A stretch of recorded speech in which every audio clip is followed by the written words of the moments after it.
Vamos lá, galera, eu vou passar uma base para vocês de como é que vocês devem elaborar o planejamento alimentar de acordo com o horário de treinamento. Então isso é muito importante. Qual que é o momento que eu devo introduzir os macronutrientes, carboidrato, proteína e gordura? A gente chama isso de nutriente time. Isso faz toda a diferença no resultado que você vai conquistar. Resumidamente, o carboidrato deve estar próximo da atividade física. Esse próximo ainda um pouquinho distante se for falar antes do exercício, umas 3 horas antes para você dar tempo para ele digerir, para ele ser absorvido, metabolizado e realmente servir como uma fonte energética para você. Se você introduzir o carboidrato depois do exercício físico, o único intuito disso seria restaurar o estoque de glicogênio muscular e hepático por ação da enzima glicogênio sintetase que fica aumentada após o esforço físico. Proteínas devem seguir de uma forma equilibrada, ou seja, tem uma dose adequada de proteína, que não é nem aquém nem além da sua necessidade.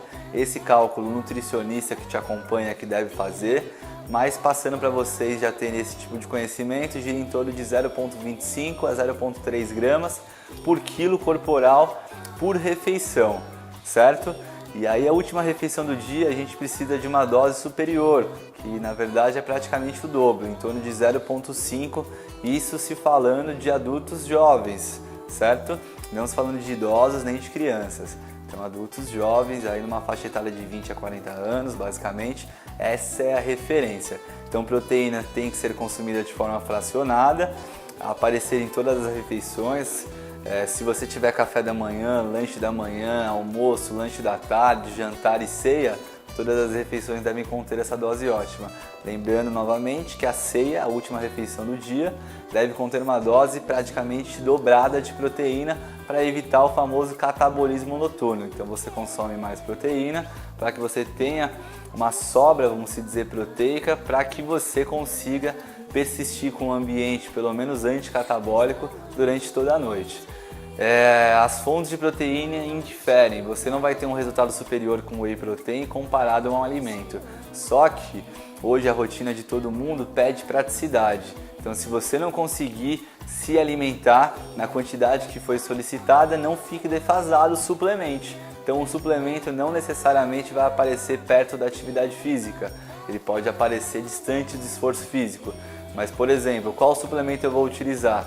Pensando em síntese proteica máxima, você vai ainda utilizar o whey protein. Não tem nada superior ao whey protein se falando de suplemento. Para vocês terem ideia, se você for consumir uma whey protein longe da atividade física, comparado com uma caseína, você vai ter uma taxa de síntese proteica 90% maior do que se comparado com a caseína, né? Se for no momento pós-treino, para vocês terem ideia, essa proteína de rápida absorção, que é o whey protein, ela vai gerar um estímulo de 120% a mais do que a caseína geraria. Então, esses detalhes são importantes e aí a gente só separou basicamente proteína de rápida absorção com uma proteína de liberação mais gradual, mas saibam também que a caseína, só deixando aí um pouquinho de pulga atrás da orelha para vocês, não tem uma liberação tão gradual, não tem um efeito tão time release quanto já foi dito um dia. E a gordura, que momento que ela deve aparecer? Se pensando em esvaziamento gástrico, ou seja, facilidade digestiva, gordura não deve ser consumida perto do exercício físico, porque a gordura, na maioria das vezes, né, tirando aqui o TCM, que já eu falo dele, que é o óleo de coco, por exemplo, tem uma dificuldade de digestão e aí às vezes você vai ficar conversando com aquela gordura durante o treinamento, além de ter um deslocamento de sangue para a parte central para facilitar a digestão e dificultando um pouquinho do deslocamento para a parte periférica. E isso é muito importante, seu sangue tem que estar irrigando o músculo que você está treinando e não tem que estar aqui digerindo o alimento que você consumiu erradamente antes do esforço físico, tá certo? Mas existem várias estratégias, por exemplo, com o uso do óleo de coco, que é um triglicerídeo de cadeia média, por isso que ele chama TCM, que pode ser consumido antes do esforço físico, porque ele tem uma velocidade de absorção similar a uma da glicose, muito rápido. Então esse não geraria nenhum desconforto gastrointestinal, esofágico, tá certo, galera? Mas então a gordura que você deve consumir, quais são as melhores fontes? Isso a gente já sabe, está bem descrito na literatura, que seriam as oleaginosas, o abacate, o azeite de oliva na versão extra virgem, Você pode introduzir a pasta de amendoim, que hoje é bem quista também pela consistência, né? Nem tanto pelo poder de doçura, porque ela não é tão forte nesse quesito.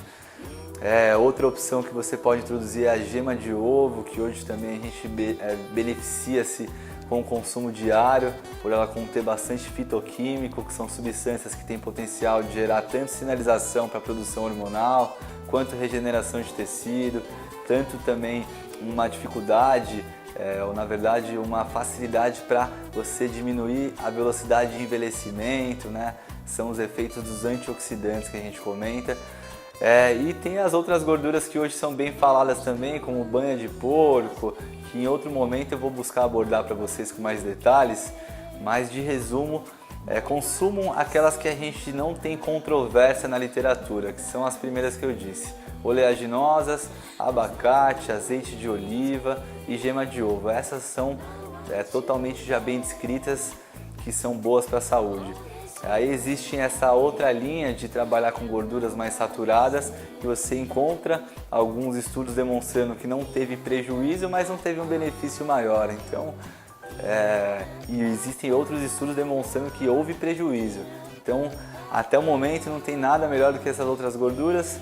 Podem consumi-las de forma fracionada, equilibrada, e consulte o profissional para adequar uma dose que não seja exacerbada. E saibam que de gordura, 95% do conteúdo ingerido é absorvido. Então significa o quê? Cuidado com a quantidade, porque se você comer muita gordura, ela vai ser absorvida. Se for absorvida e não tiver demanda, você ofertou mais do que você tem capacidade de gastar, vai virar estoque em forma de gordura, tá bom? E aí essa gordura vai ficar depositada normalmente nas regiões de maior predisposição biotípica, genética. Se você tem muita gordura no abdômen, para lá que ela vai. Se você tem muita gordura na região do braço, possivelmente para lá que ela vai. Tá bom, galera? Até a próxima, valeu!